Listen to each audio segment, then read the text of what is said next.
heavy rain were predicted. Oh, thank you. Thank you. Thank you so much. Recording in progress. Yeah. It's Glenn's birthday tomorrow, and he and Sandra are spending a week in Norfolk. So hopefully he'll have a good week and a good day tomorrow. Yeah. And some of us are meeting up at the Cafe on Wednesday morning this week, 10:30 till noon. There's at least half a dozen of us so far. So Which cafe anybody is that, in the John? for it, pardon? Which cafe is that? Which cafe? The library. It's the one next to the library at Crystal Okay. Peak. Yeah, I'm with you. Yeah. Well, you can be if you like. Yeah. So that's 10:30 till noon, and that's all the news that's fit to hear. Right, okay. So we'll move swiftly on to Lowell's News of the Week. News of the week. Well, news of the week. News of the Week. Well, first of all, to those that were here last week, I'd like to send my apologies for letting my emotions get the better of me. No problem. And I'd like to thank Dave the Fish. I'd like to thank Dave the Fish and John for sending those two nice messages to me afterwards. Which both me and my wife appreciated very much. Okay. Now, first of all, before I start on the news, there's another member of the group which I'd like to talk about, and that's Don Midgley. Now, John and Doug know Don. He used to go to Manatop. Yeah. Does anybody else know? Reminds me. I think you're just about to mention what I forgot to mention. Yeah, so that's go right. ahead. Well, yeah. I'll read it out, what I've got down, and then you can add to it, okay? Now, Don was a nice, quiet bloke, used to be a regular attender at Manatop. Now, a street in Sheffield has been renamed in memory of Don's wife, Pat, a councillor, who was the first serving politician in the United Kingdom known to have died from coronavirus. Pat Midgley Lane was unveiled at Park Hill last Wednesday to coincide with the 60th birthday of the flats. Pat was born and raised in the area and represented it on the Sheffield Council. She was a major supporter of Park Hill becoming a Grade 2 listed building. She served the city as a Labour councillor for more than 33 years before she passed away in hospital in March last year at the age of 82, just 2 months before she was due to retire from her role. A former Lord Mayor, a magistrate, a school governor for more than 50 years, Pat was honoured with a Woman of Sheffield Award in 2019. Now that's my little tribute. Now you can add to it, John, if you can think of nothing I anything. can add to that one. Thank you for mentioning it when I forgot. Yeah, there's a 2-page spread, I think, in the Telegraph and Star. Yeah, I'm in regular touch with Don, and he's coping okay. He's got a good family around him. Yeah, there's a lovely photo of him in the paper. Pardon? Lovely photo. Yes, The whole yeah, there was group Don around and his son and daughter on the Yeah. photo with a group of people. Yep. Right, are we ready for off? We'll go straight into the cricket. Now the 100, the England and Wales Cricket Board's ECB new 100 ball competition Having a fit. has teamed up with BBC Music Introducing to bring live music back to England and Wales this summer. 6 artists will perform at 6 games with live music at all 68 games in the competition, coming from the resident 100 DJs, who are also part of the Introducing scheme. Each team will also have their own host, with budding presenters co-hosting as part of the ECB's 100 Rising programme. Any thoughts of this 100 competition? Usually low. I thought you said you were going to talk about cricket. One at a time. One. Right. I thought you were going to talk about cricket. Yeah, can we talk about the game? It's not cricket. The actual game.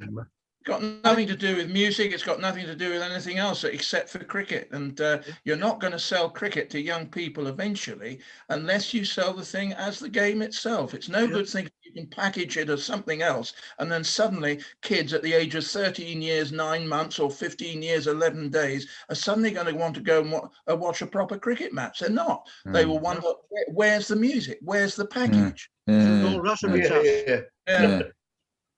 Yeah. They should have Sonny Curtis and J.I. Ellison playing at it. Crickets, yes. The Buddy Holly. cricket. That's right, yeah. Very good. Very good. Yeah. You're a bit too subtle for us. Yes. Tim. Very, very knowledgeable. Bit too high caliber for the 100. No, a little bit more on cricket. The Derbyshire's planned fixtures at Chesterfield in July have been moved to Derby because of the extension of coronavirus restrictions. Queen's Park was set to host a county championship game against Essex and a T20 Blast match against Yorkshire as part of Chesterfield's annual cricket festival. But the county say the restrictions would have had significant commercial and operational implications. It is hoped Chesterfield can still host a one-day cup tie in August. On to a little bit on tennis. Can I add one thing? Tom, Just being at Scarborough last week, I visited the ground for various reasons, and just as an update, they're in current negotiation, that's a polite word, I think, with the ECB over how many people can watch Yorkshire versus Lancashire at North Marine Road. So it's a similar set of circumstances. How do you run such an enormous game with a reduced capacity? And who is allowed to attend?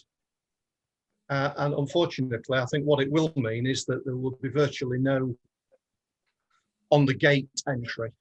I think that'll be down to hundreds. It's a great shame for such a big game, Yorkshire versus Lancashire. They could really do with it being a, can I say, not quite such a high profile match. They'd still get 3,000 there. That'd be good. But this game was going to attract nearly 10,000 a day. That's not going to happen. It's a great shame. Yeah. The Scarborough Cricket Club who are trying desperately to maintain first-class facilities for these games, and they're working very, very hard. Just thought that's an update. a little bit on tennis. The former Wimbledon champions, Andy Murray and Venus Williams, have been given wild cards to play at this year's championships at the All England Club. 34-year-old Murray won the 2013-2016 men's singles titles, while 40-year-old Williams has won the women's singles on 5 occasions. Katie Boulter is one of 5 British women joining Williams in the draw.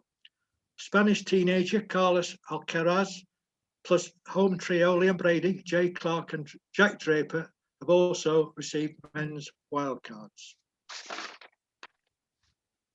Now, world number 3, Rafael Nadal, has pulled out of this month's Wimbledon and the Tokyo Olympics. The 20-time Grand Slam champion, who won Wimbledon in 2008 and 2010, says he needs to recuperate after a long clay season.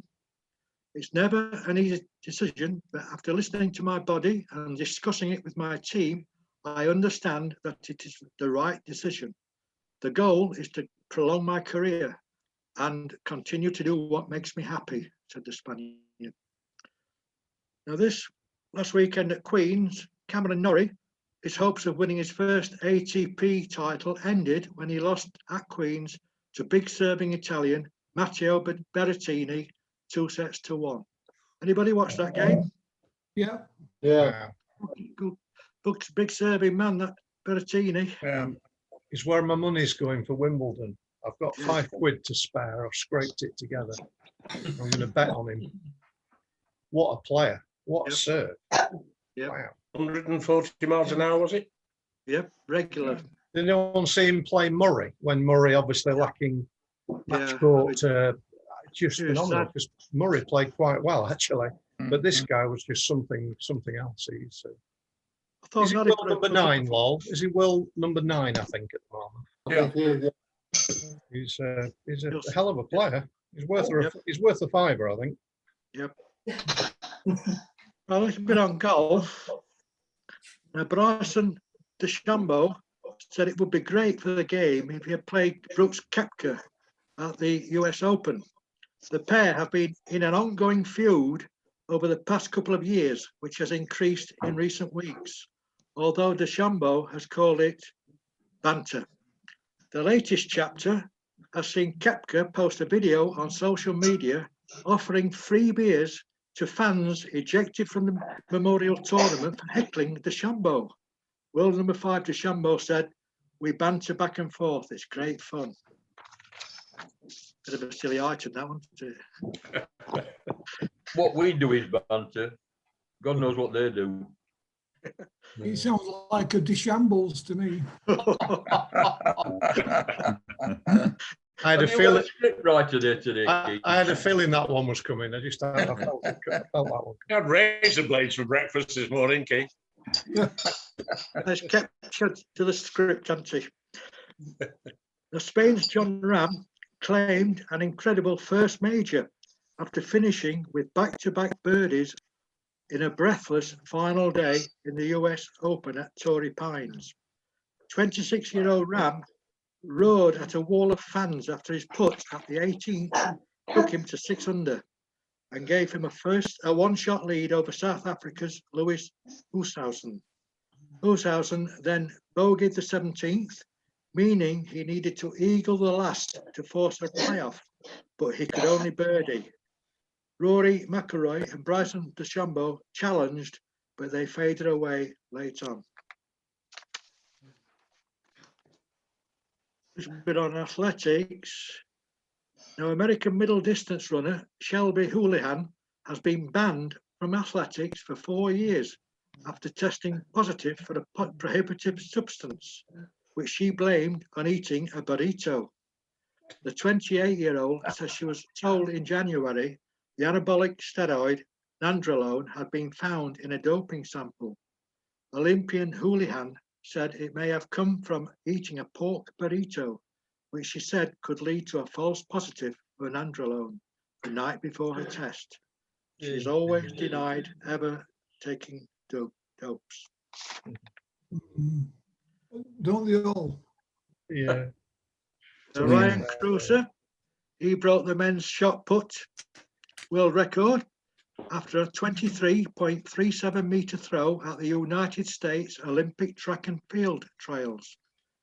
The 2016 Olympic champions effort broke the previous record of 23.12 meters that had been held by compatriot Randy Barnes since 1990.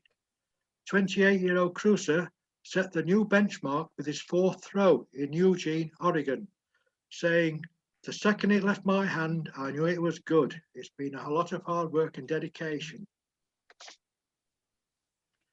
Now, a fell runner has broken the record for completing all of Cumbria's 214 Wainwright Peaks in less than 6 days.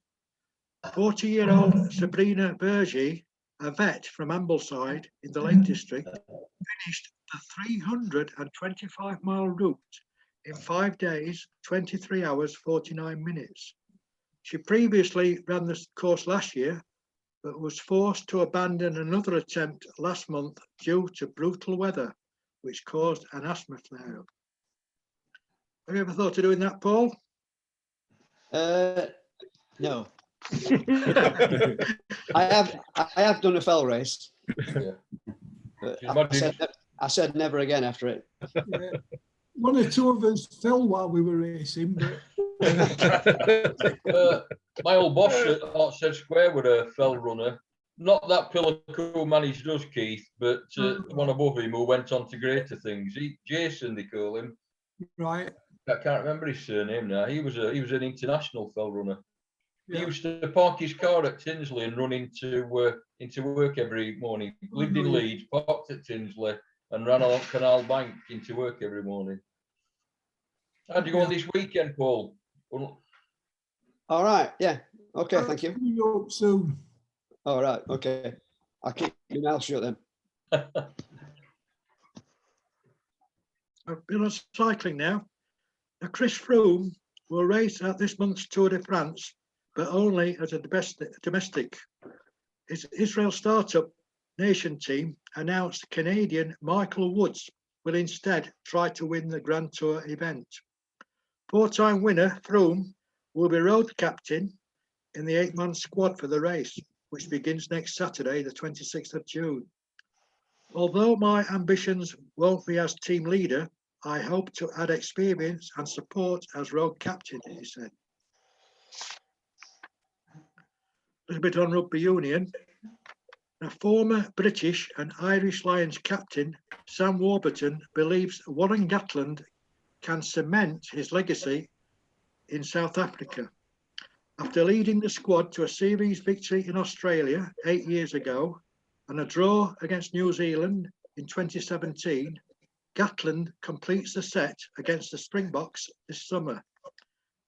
Even now, he is probably the most successful Lions head coach with 2 undefeated tours, said Warburton. To do 3 would see him cement himself as an icon of Lions rugby. Already is. Yep, he is that. The horse racing.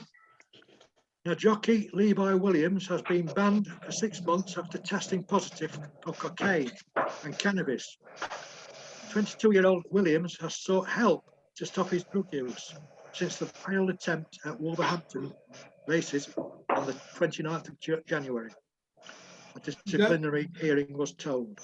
Having been placed on furlough during the COVID-19 pandemic and admitting making a stupid mistake, the rider has offered to use his experiences to teach younger jockeys about the dangers of using drugs. Because he was riding a burrito.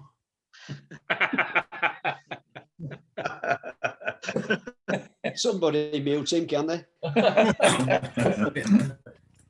They got suspicious when he was carrying the horse over the fences. It's interesting though, isn't it? That Under his arm. Yeah. He gets 6 months, and the athlete got 4 years. Yes. There's quite a difference between the sanctions. Yep. Yeah. Right. Going back to the last week's Formula One in France.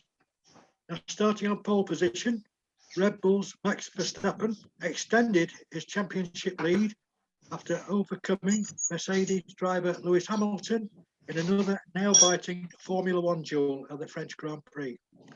2 stopping Verstappen overtook 1 stopping Hamilton on the penultimate lap. His fresher tyres enabling him to close the gap after his second pit stop and finally win the race. With Sergio Perez coming third, it was a good weekend for Red Bull, who have now won 3 races in a row for the first time since 2013. Any comments on the Formula One? Bad tactics from Hamilton's team. I know little about it, but Mercedes seem to make an awful lot of crucial mistakes. Yeah, it just seems balmy. Right, we'll finish off with football. Now, before we get to the Euros, a little bit about the domestic football. Now, West Brom have made Barnsley boss Belleria Ismail as their top target to replace Sam Allardyce as manager. Baggy's technical director, Luke Dowling, left the club this week after his preferred choice, Chris Wilder, was vetoed by the owner. Yeah. An attempt to lure David Wagner failed when the former Huddersfield boss opted to join Swiss side Young Boys. Albion's chief executive believes Ismail is the right man to steer West Brom straight back into the Premier League. Why did they veto Wilder? Do we know? Yes. Oh, yeah. Go on. The owner had seen that he'd fallen out with United's owners and said, can't have somebody who throws the dummy out of the pram if he doesn't like what the owners want him to do. Seems like he wants a yes man. Yeah, like Yeah. we've got now. I'm not sure that's true, but We don't need any additions to the squad. We're okay. it's basically because it fell out with the owners, and the owner said, I'm not having somebody who falls out with the owners. And to be and that's what was reported in the paper, whether that's true or not, but that's what was reported. Could be. I'll carry on. Now, Hartlepool United, they've returned to the English Football League as they beat Torquay United 5-4 on penalties in the National League playoff final, which was played at Bristol's Aston Gate. Luke Armstrong's goal in the first half looked to be the winner for the Pools until Torquay's goalkeeper scored with a header in the 95th minute to send the game into extra time. Another With no further Brazilian. goals, it went to penalties, in which Torquay missed a sudden death penalty to see the Pools go up into the Football League. What were you saying, Peter? I say these Brazilian goalkeepers are all brilliant goal scorers, aren't they? Becker, Alison Becker, and this fella. Incredible. Didn't he also save 4 penalties as well? Yeah. One in the game and then one at full time. Blimey. 3 at full time, should I say? I think from what I read, I think the first 4 penalties in the shootout were all missed. Yeah. Is that right? Yes. Yeah. Pressure, isn't it? Now, Manchester City, they've taken the first steps towards trying to sign Harry Kane from Tottenham. Sources from both clubs have distanced themselves from suggestions. An official £100 million bid has been lodged by City. However, there have been talks, which is understood, are leading towards the club making a formal offer of this amount. Think it's worth it, 100 million, Harry Kane? No, not at the moment. Not ever. Nobody's worth it. Nobody's. That's That's true. right. Now we're going to the Euros now. There's some good news. Now, Denmark's Christian Eriksen has been fitted with a heart starting device following his collapse on the pitch during his side's defeat by Finland in Copenhagen. The implantable cardioverter defibrillator is necessary due to rhythm disturbances, said the team doctor. What was that? Eriksen remained implantable cardioverter defibrillator. Thank you. Oh, well done. What? Repeated that great. time. James Taylor, I think, has the cricketer. I think has a similar or same implant. It said that, is it Danny Blind has also got the same implant and he's Yeah. playing. He's Yeah. playing. James Taylor's not. Hmm. Finished his We career. one of our former neighbours, she needs to have one, but they've said the operation's too risky for her at the moment. She's too old, Keith. No, No, it's the excitement of seeing Keith every day. yeah, no, moved away. She didn't have that excitement in her life, but apparently it's not such an easy operation. So, Not such a what? not such an easy operation. Couldn't imagine it is. Apparently, her heart could just stop at any given time. And she has to watch her diet and all kind of things. But there we go. Anyway, sorry. We're just finishing off that little item. Now, Eriksen remained in hospital after his cardiac arrest, saying that he was fine under the circumstances before he was released last Friday to go home to spend time and relax with his family. Now, England and Scotland battled to a 0-0 draw in their Euro group encounter at a wet Wembley. England, with a jaded-looking Harry Kane leading the attack, rarely looked like scoring. The nearest they came was a John Stones header, which crashed against the post from a corner in the first half. Scotland had chances to win the game and overall looked the better, well-organised team. and still have a chance to qualify for the next round if they beat Croatia tonight. What are your thoughts on that game of England's performance? Anybody? No passion whatsoever. They look to pass the ball backwards too often for me. Yeah, definitely. Do it, Definitely. Made Emmerdale look exciting. Yeah. The only positive I can take from it is that it's tournament football, and if you're playing 6 or 7 games, you're not going to be able to produce 6 or 7 games at the absolute top level. So trying to be optimistic, England had their poor performance and got out of jail. So that's got to be good. So And they can't possibly play any worse tonight, can they? Can they?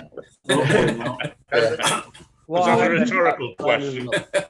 What I read from it, Brian, was when teams pass sideways or backwards, as Peter calls it, which Liverpool did a lot last season, when they're mentally tired, just don't know what to do.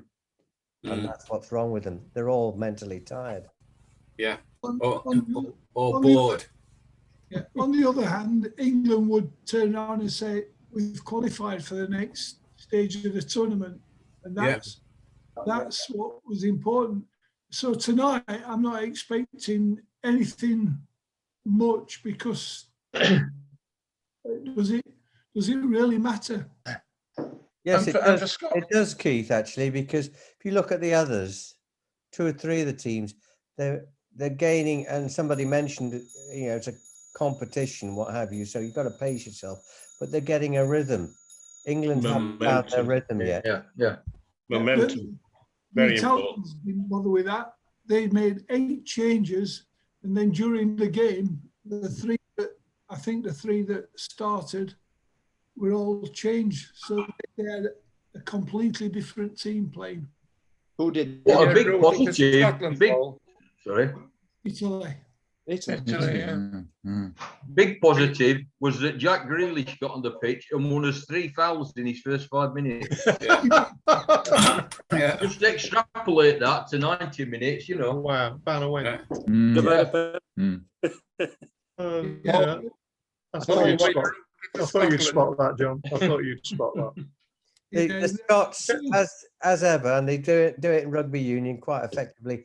They psyched the England team out of it, and as I said, they were just mentally tired. There's no gumption.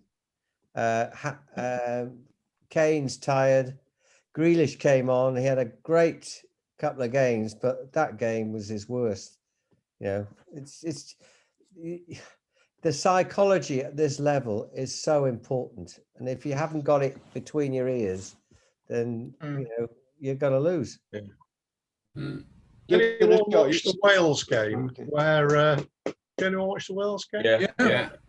Good to see a former Sheffield United player play to the same low standard. Ampadu. Oh my goodness. Is he not yours anymore? Is he I am delighted to say no. But he's a record breaker, isn't he? He's the youngest player to be sent off in a tournament. Words fail me at the standards of that man's play this season, and good to see him, as I say, being consistent for his country. You cynic. You've never liked him, Chris. One of the worst players I've ever seen play for United.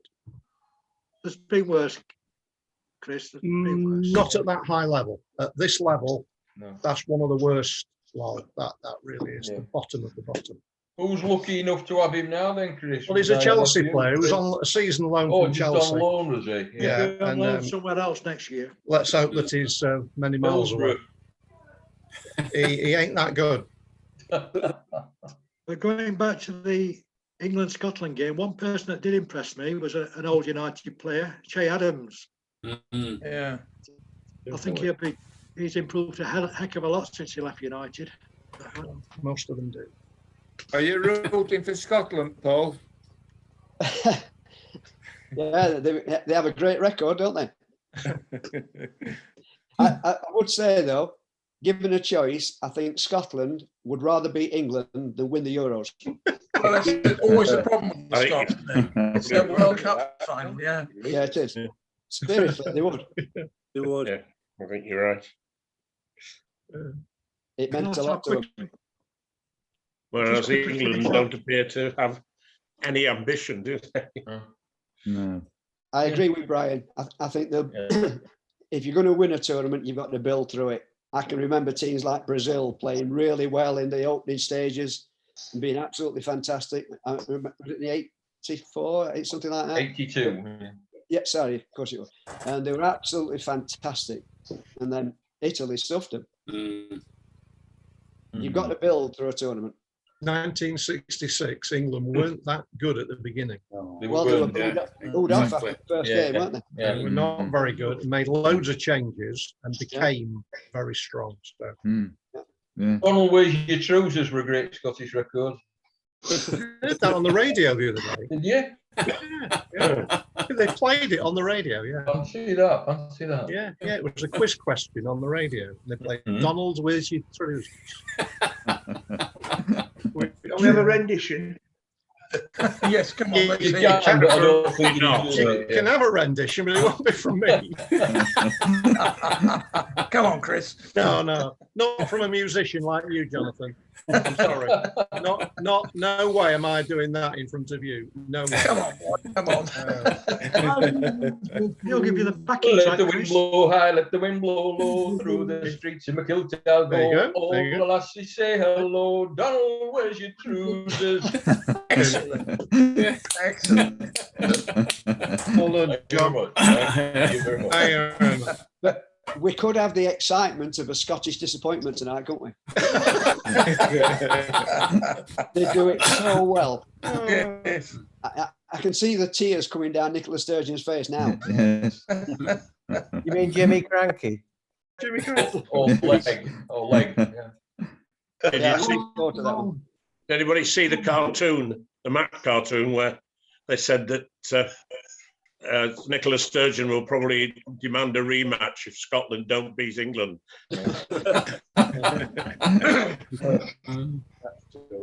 The young lads had a bit of bad luck though, this COVID, haven't they? Oh, aye. Yeah. Yeah. How did he manage to get it and nobody else has got it that hugged him and kissed him and everything? Yeah, that's interesting, isn't it? Because they're talking about two England players having to self-isolate because they've been in contact or close contact with this guy, but none of the other Scottish players, his teammates, are having to do the same. Yeah, that's amazing. Yeah. I just find that baffling. Me too, Yeah. Brian. Me too. Yeah. So I England pres- players I put presume back on it anything wasn't- then. I presume it wasn't just the two English players that hugged him at any stage. I presume the other Scottish players hugged him. Well, England players were chatting to him for 25 minutes in the tunnel after the game, apparently. yeah. They're all Chelsea players, aren't Yeah, they? yeah. Yes. Yeah. As I said, it's what's between the ears that wins this game. Oh, Yeah. nonsense. Right, Lol, have you got any more? I'll just go a little bit. I'll just finish off it, but We've Thanks, got Alf. less than it's a only minute. about a minute. Hey, Less than a minute to go, so yeah, not a lot, just a little bit. go on. Do it the second half, Keith. Do it second half then. So we'll have the break now. Get cups of tea, and I'll see you in 5 minutes. Okay. Excellent. Okay.